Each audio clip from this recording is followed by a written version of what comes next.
Hi everyone, आज की इस वीडियो में हम टॉपिक कवर करेंगे एंटी ट्यूबरकुलर ड्रग्स, जो कि डिप्लोमा सेकेंड ईयर के फार्मास्यूटिकल केमिस्ट्री का चैप्टर 5 है, जिसमें कि हम कवर करेंगे एंटी ट्यूबरकुलर ड्रग्स। इसमें हम आपको पढ़ाएंगे फुल डिटेल्स में इसका इंट्रोडक्शंस, इसका क्लासिफिकेशंस, इसके डेफिनेशंस और जितने भी इसमें कंपाउंड्स है फुल स्ट्रक्चर्स आपको हम यहाँ पे समझाने वाले हैं। तो हाय फ्रेंड्स, मेरा नाम है फिरोज खान और मैं आपको वेलकम करता हूँ हमारे यूट्यूब चैनल ईजी फार्मा में, जहाँ पे हम आपको प्रोवाइड कराते हैं हिंदी प्लस इंग्लिश नोट्स, वो भी फ्री। जिसके लिए आपको करना क्या होता है, हमारे व्हाट्सएप ग्रुप की लिंक पर आपको ज्वाइन होना होता है, जिसकी लिंक हम आपको डिस्क्रिप्शन बॉक्स में डाल देंगे। तो फ्रेंड्स शुरू करते हैं एंटी ट्यूबरकुलर ड्रग्स। देखिए, जर्नली इसका आपको इंट्रोडक्शन जानना ज़रूरी है, जिससे कि आप इसको जर्नली इजी समझ सकें। देखिए, ट्यूबरकुलोसिस आपने जर्नली नाम सुना होगा, टीबी को ही ट्यूबरकुलोसिस कहते हैं। अब यहाँ पे एंटी ट्यूबरकुलोसिस ड्रग है, यानी वो ड्रग्स, दो drugs which used in the treatment of tuberculosis, यानी जिन ड्रग्स का यूज़ हम ट्यूबरकुलोसिस के यानी टीबी के ट्रीटमेंट में करते हैं, उन्हीं को हम कहते हैं एंटी ट्यूबरकुलर ड्रग्स। तो इसका इंट्रोडक्शन हम समझ लेते हैं। चलिए हम इस तरह से इसका इंट्रोडक्शन समझते हैं। ट्यूबरकुलोसिस यानी टीबी, देखिए फ्रेंड्स, ये एक माइकोबैक्टीरियम डिसीज़ होती है, जिसके थ्रू ये डिसीज़ कॉज होती है। मान लीजिए माइकोबैक्टीरियम आपके एयर रेस्पायरेशन के थ्रू आपकी बॉडी के इनसाइड गया, जहाँ पे जाकर उसने क्या किया, इन्फेक्शंस आपकी बॉडी में किया, जिससे आपको टीबी के सिम्टम्स आने लगे। अब जब कुछ सिम्टम्स जनरली होते हैं, जैसे कि मान लीजिए आपको खांसी आना, आपको कफ वगैरह आना, छींक आना, तो ये क्या है, ये सिम्टम स्टार्टिंग सिम्टम्स होते हैं ट्यूबरकुलोसिस के। यहाँ से क्या होता है, जनरली आपको पता चलता है कि आपको टीबी के सिम्टम्स आ रहे हैं। तो क्या होता है, मान लीजिए आपको टीबी के सिम्टम्स आ रहे हैं, तो इस पर आप कौन कौन से टेस्ट कराएंगे वो भी हम आपको आगे पढ़ाने वाले हैं। अब देखते हैं ये टाइप्स कितने होते हैं, टीबी यानी टीबी के कितने टाइप्स होते हैं, जिनके टाइप्स आपकी बॉडी में हो सकते हैं। तो पहला होता है पल्मोनरी ट्यूबरकुलोसिस। देखिए, पल्मोनरी ट्यूबरकुलोसिस जो होता है, इस ट्यूबरकुलोसिस के अंदर जो इन्फेक्शंस आपकी बॉडी के अंदर होगा वो लंग्स के अंदर होगा। और सेकेंड टाइप आता है एक्स्ट्रा पल्मोनरी ट्यूबरकुलोसिस। तो इसमें जो आपकी बॉडी में ट्यूबरकुलोसिस का इन्फेक्शंस होता है वो बॉडी के एक्स्ट्रा पार्ट, यानी एक्स्ट्रा से आप समझ सकते हैं जो लंग्स के अलग अदर पार्ट, मान लीजिए आपके जैसे कि आपकी किडनी वगैरह जो भी चीज़ है, मतलब आपकी बॉडी के अदर पार्ट्स, उनमें अगर आपको इन्फेक्शंस होता है तो वो काय में आता है एक्स्ट्रा पल्मोनरी ट्यूबरकुलोसिस में। तो देखिए, एक और इसके जनरली जो आपको जानना ज़रूरी है, इसकी जो डोज हम देते हैं इन कॉम्बिनेशन, यानी कॉम्बिनेशंस के थ्रू देते हैं। बहुत सी डिसीज़ ऐसी होती है, मान लीजिए आपको फीवर है तो आपने क्या लिया, एक पीसीएम पैरासीटामोल आपने खा ली, तो क्या हुआ, आपको सही हो गया।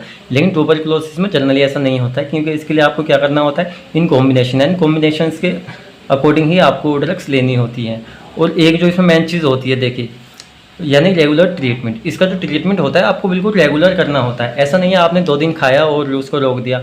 अब कुछ फीवर है तो आपने क्या 2 दिन दवाई खाई और आपने उसे बीच में छोड़ दी, और फिर दोबारा से आपको सही हो गया, लेकिन कुछ टाइम बाद आपने उसकी फिर खाई, फिर से सही हो गया। लेकिन जो ये ट्यूबरकुलोसिस है, इसमें ऐसा बिल्कुल भी नहीं होता है। इसमें आपको इन कॉम्बिनेशन यानी कॉम्बिनेशंस के अकॉर्डिंग ड्रग्स लेनी होती है, और वो भी रेगुलर ट्रीटमेंट। सपोज कीजिए आपके 21 डेज़ का आपका ट्रीटमेंट है, तो उसमें आपने क्या किया, 20 डेज़ तो आपने उस ड्रग्स को ली, लेकिन जो 1 डेज था आपने उसको छोड़ दिया। तो ऐसा नहीं है कि आप एक दिन और खाएंगे बाद में तो सही हो जाएगा, बिल्कुल भी नहीं फ्रेंड्स। उसके लिए आपको करना क्या होगा, आपको शुरू से ही उसका ट्रीटमेंट स्टार्टिंग से स्टार्ट करना होता है, और पूरे ही दिन, यानी कि जितने दिन की आपकी वो डोज है, जितने आपका ट्रीटमेंट है, आपको पूरा ही वो करना होता है, जब भी जाके ये डिसीज़ जो है कंट्रोल में आती है और आपकी वो सही होती है। तो आइए देख लेते हैं, पहले देखते हैं इसके डेफिनेशन। एंटी ट्यूबरकुलर ड्रग्स,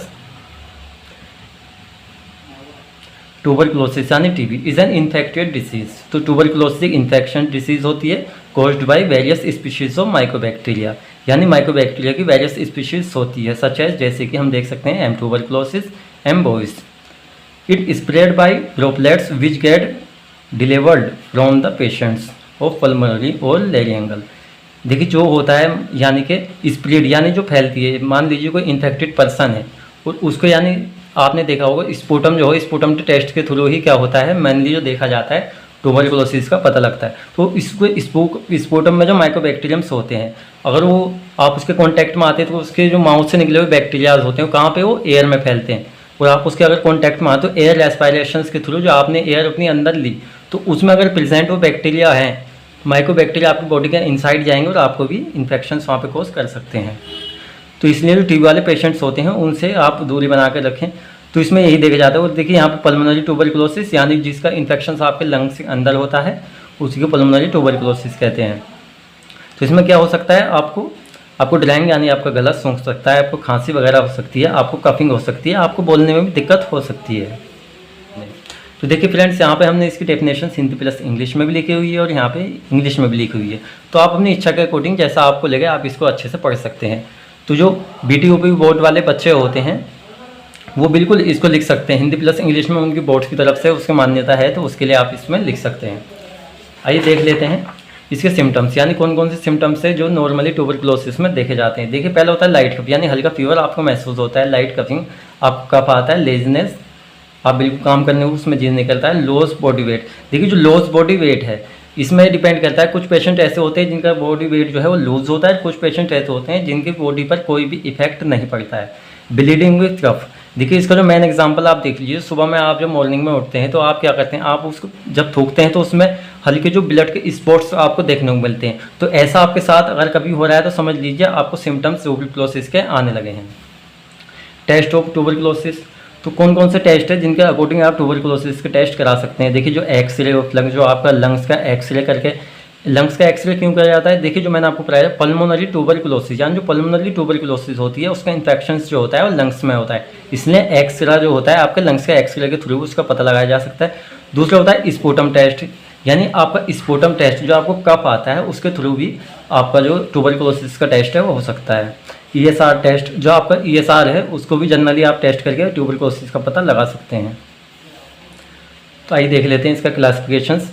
देखिए इसका जो क्लासिफिकेशंस है वो 2 टाइप से डिवाइडेड किया गया है, जो फर्स्ट लाइन ड्रग्स होती हैं वो और जो सेकंड लाइन ड्रग्स होती हैं वो, जो कि हम आगे भी पढ़ने वाले हैं। It is divided into 2 types. तो पहला आता है प्राइमरी और स्टैंडर्ड ड्रग्स। देखिए आप इसको फर्स्ट लाइन ड्रग्स भी कह सकते हैं और आप इसको प्राइमरी और स्टैंडर्ड ड्रग, यानी जो स्टैंडर्ड ड्रग होती हैं ट्यूबरकुलोसिस के ट्रीटमेंट के लिए वो इसके अकॉर्डिंग आती हैं। देखिए पहला आता है बैक्टीरियोसाइडल। अब यहाँ पे हम मतलब समझते हैं बैक्टीरियोसाइडल क्या होता है और बैक्टीरियोस्टेटिक यहाँ पे क्यों डिवाइडेड किया गया है। तो फ्रेंड्स बैक्टीरियोसाइडल वो ड्रग्स होती हैं जो बैक्टीरिया को कंप्लीटली किल कर देती है विद स्पोरो के साथ में, और बैक्टीरियोस्टेटिक उन ड्रग्स में आती हैं जो क्या करती हैं उसकी ग्रोथ को एक कंडीशन तक मतलब रोक देती हैं। ऐसा नहीं कि उसको किल कर देती है, किल करती हैं लेकिन उसकी क्वांटिटी को इतना मिनिमम कर देती है इनहिबिट करके, जिससे कि उसका बॉडी में जो इन्फेक्शंस है वो ना हो। दूसरे आते हैं सेकेंडरी और रिसर्व ड्रग्स। तो इसको आप सेकेंड लाइन ड्रग्स भी कह सकते हैं और आप इसको सेकेंडरी ड्रग्स भी यहाँ पे कह सकते हैं। देखिए यहाँ पे बैक्टीरियोसाइडल और बैक्टीरियोस्टेटिक 2 कैटेगरी में इसको डिवाइडेड किया गया है, यानी वो जो बैक्टीरियोसाइडल जो बैक्टीरिया को विद स्पोरो किल कर देती हैं और बैक्टीरियोस्टेटिक जो उसके किल नहीं करती लेकिन उसकी जो ग्रोथ होती है उसको एक लिमिट तक क्या करती हैं, कंट्रोल कर देती हैं। तो आइए देख लेते हैं इसका क्लासिफिकेशंस। देखिए आइसोनियाजिड, पहले जो बैक्टीरियोसाइडल ड्रग्स होती है उसमें आइसोनियाजिड आता है। फ्रेंड आइसोनियाजिड जो है ये वेरी एक्टिव ड्रग्स है इन ट्यूबरकुलोसिस। जो ट्यूबरकुलोसिस के ट्रीटमेंट में सबसे एक्टिव ड्रग्स देखा गया है वो आइसोनियाजिड ही होती है। सेकंड आती है रिफाम्पिन और थर्ड आती है पायराज़ाइनामाइड। जो बैक्टीरियोस्टेटिक होती है इसमें इथेम्बुटाल होती है और सेकंड होती है PAS। देखिए PAS की फुल फॉर्म आप यहाँ पे लिखें पैरा अमाइनो सैलिसाइलिक एसिड, फिलहाल यहाँ पे मैंने शॉर्ट में लिखा है क्योंकि यहाँ पे लाइन काफ़ी लंबी हो जाती है। और तीसरी आती है थायासिटाजोन। सेकंड आता है यहाँ पे सेकंड जो रिसर्च, जिन्हें सेकंड लाइन ड्रग्स भी आप कह सकते हैं। इसमें बैक्टीरियोसाइडिल में क्या आएगा, कोपिलोमाइसिन आएगा, उससे सेकंड आएगा कैनेमाइसिन। बैक्टीरियोस्टेटिक में आइए देख लेते हैं क्या क्या आएगा। इसमें पहला आएगा इथायोनामाइड और सेकंड जो आएगा साइक्लोसीलिन। अच्छा क्या इसमें डिफरेंट है फर्स्ट लाइन ड्रग्स में और सेकंड लाइन ड्रग्स में। तो फ्रेंड जो फर्स्ट लाइन ड्रग्स होती हैं वो आपके ट्यूबरकुलोसिस, यानी आपको जब सिम्टम्स टीबी के सामने आ रहे हैं आप डॉक्टर के पास जाते हैं तो आपको पहले कौन से ड्रग्स देता है, प्राइमरी जो स्टैंडर्ड ड्रग वो आपको देगा। तो ये स्टार्टिंग सिम्टम्स होते हैं, यानी जब ट्यूबरकुलोसिस के सिम्टम्स पेशेंट्स में देखने को मिलते हैं डॉक्टर्स को स्टार्टिंग में इन्हीं ड्रग्स का यूज़ करता है क्योंकि काफ़ी स्टैंडर्ड ड्रग्स होती हैं जिससे इसको कंट्रोल किया जा सकता है। लेकिन सम पेशेंट्स क्या करते हैं, जो उसकी यानी कि जो आपका कोर्स चल रहा है डोज ट्यूबरकुलोसिस का, तो क्या करते हैं उसको बीच में ही छोड़ देते हैं।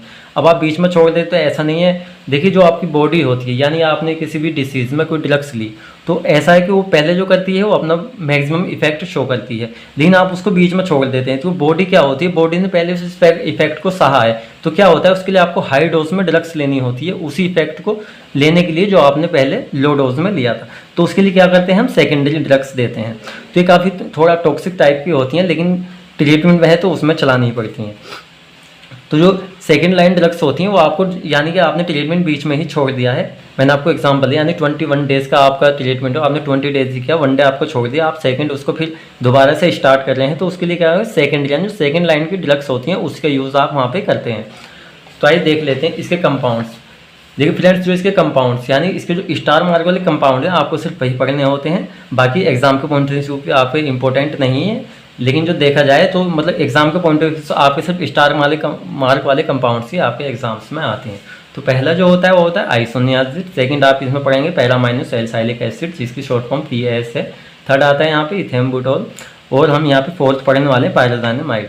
तो यहाँ पे आपको क्या करना होता है, देखिए ये आपसे अगर मान लीजिए 8 मार्क्स में आपसे वो पूछता है इस टॉपिक को, यानी तो क्या करेगा आपसे उसकी डेफिनेशंस, उसका क्लासिफिकेशंस पूछ लेगा और एक आपको कंपाउंड्स कोई भी दे देगा जिसका आपको विद स्ट्रक्चर्स पूरी डिटेल वहाँ पे मांग लेता है। तो जनरल देखा जाते है 8 मार्क्स में आपको करना क्या होता है, अगर ये टॉपिक आपका आता है, देखिए बहुत ही इंपॉर्टेंट टॉपिक है, तो इसमें आपको इसके डेफिनेशंस, क्लासिफिकेशंस और आप 2 कंपाउंड्स को इसमें विद डिटेल्स में, उसमें मेन इसमें क्या होता है कि इसका स्ट्रक्चर्स और इसका IUPAC नेम और जो मेन इसके यूजेस होते हैं वो आपको देने यहाँ पे कंपलसरी होते हैं।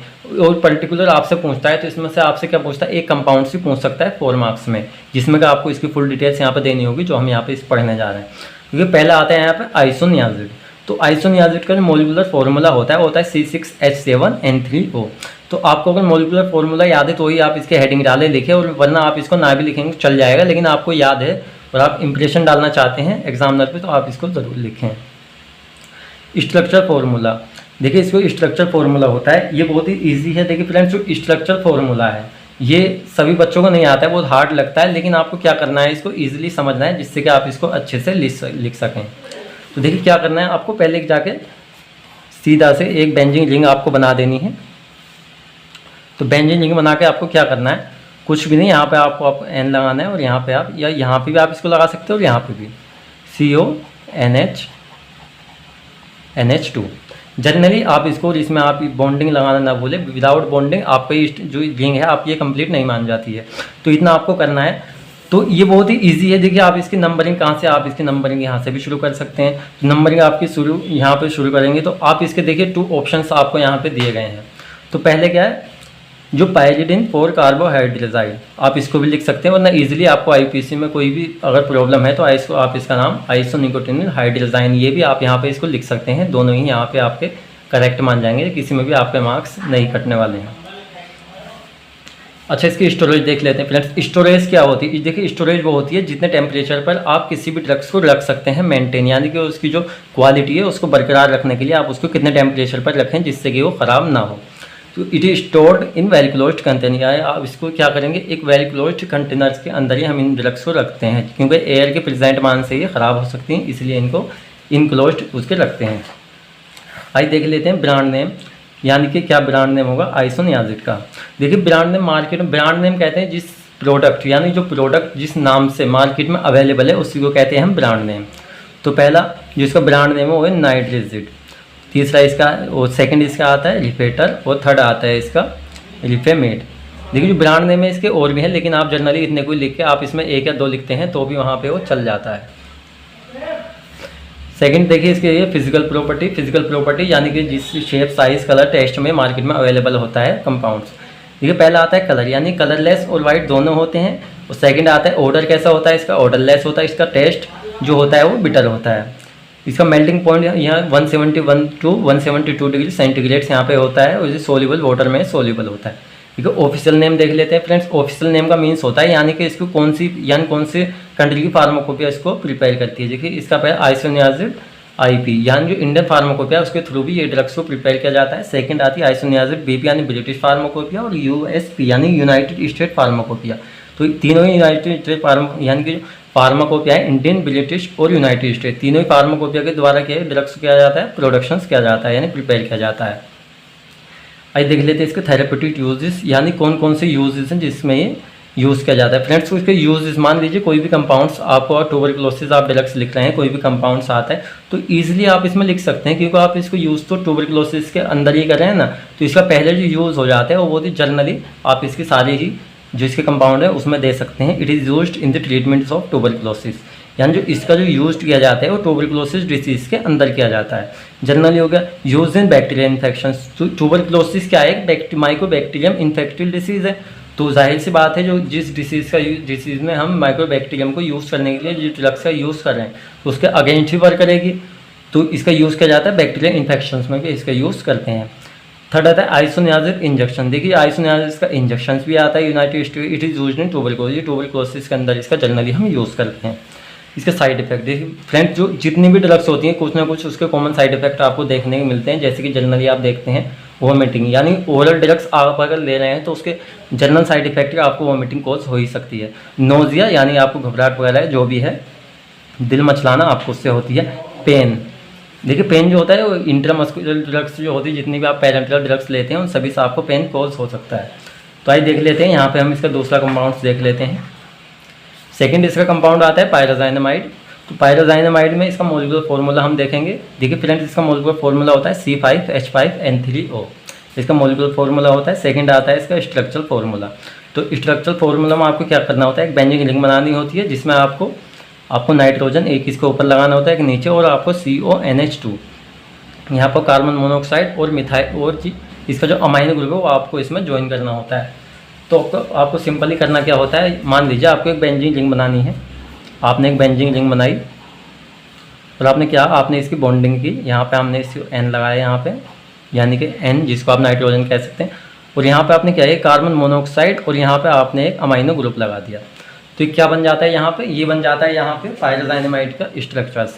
अब आपको क्या लिखना होता है, मान लीजिए आपको इसका क्या लिखना है, IUPAC नेम लिखना है। तो IUPAC नेम, जो IUPAC नेम और ब्रांड नेम जो होता है इससे हल्का मैच खाता हुआ ही होता है, इसका पायराजाइन कार्बोक्सिल एमाइड, ये इसका क्या हो जाएगा, IUPAC नेम हो जाएगा। इसका ब्रांड नेम, देखिए ब्रांड नेम इसके काफ़ी सारे हैं जो मार्केट में अवेलेबल होती है जिस नाम से प्रोडक्ट। पहला आता है D50, दूसरा आता है एप्रिलिन, पिरिलिन, एडिनामाइड एक्सेट्रा, यानी और ब्रांड नेम से मार्केट में अवेलेबल होता है। सेकंड देख लेते हैं, इसका ऑफिशियल नेम क्या होता है, पायराजाइनामाइड IP और BP, यानी इंडियन फार्माकोपिया और ब्रिटिश फार्माकोपिया, दोनों ही फार्माकोपिया के अकॉर्डिंग ये ड्रग्स क्या की जाती है, प्रिपेयर की जाती है।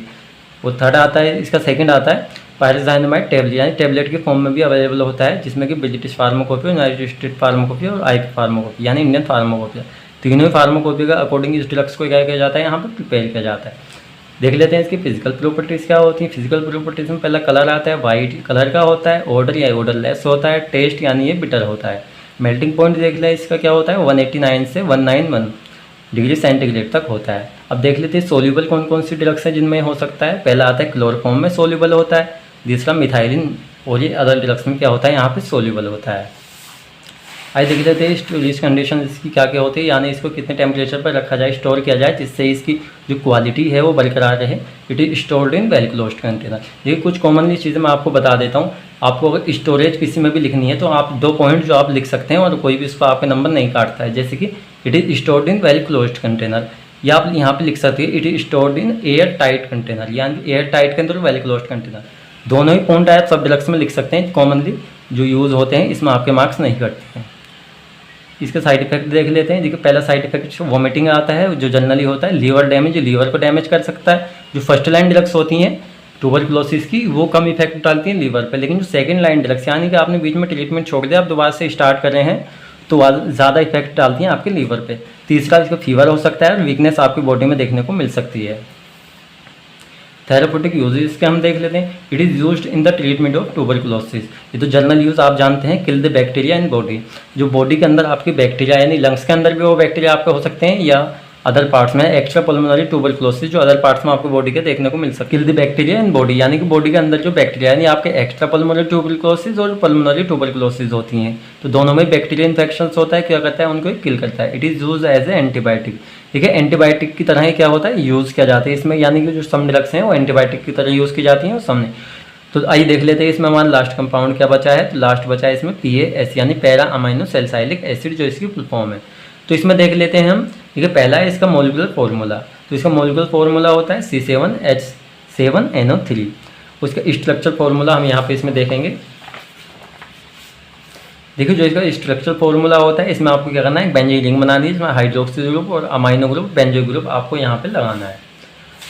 आइए जनरली देख लेते हैं इसका स्ट्रक्चर्स बना के। तो फ्रेंड्स आपको क्या करना है, आपको करना कुछ नहीं है, इसमें सिर्फ एक बेंजीन रिंग बनानी है, जिसमें कि आपको क्या करना है, यहाँ पर आपको हाइड्रोक्सी ग्रुप ऐड कर लेना है, यहाँ पर आपको इसको अमाइनो ग्रुप ऐड कर लेना है, यहाँ पर आपको कार्बोक्सिल ग्रुप यानी बेंजोइक ग्रुप आपको क्या करना है, यहाँ पे ऐड कर देना है।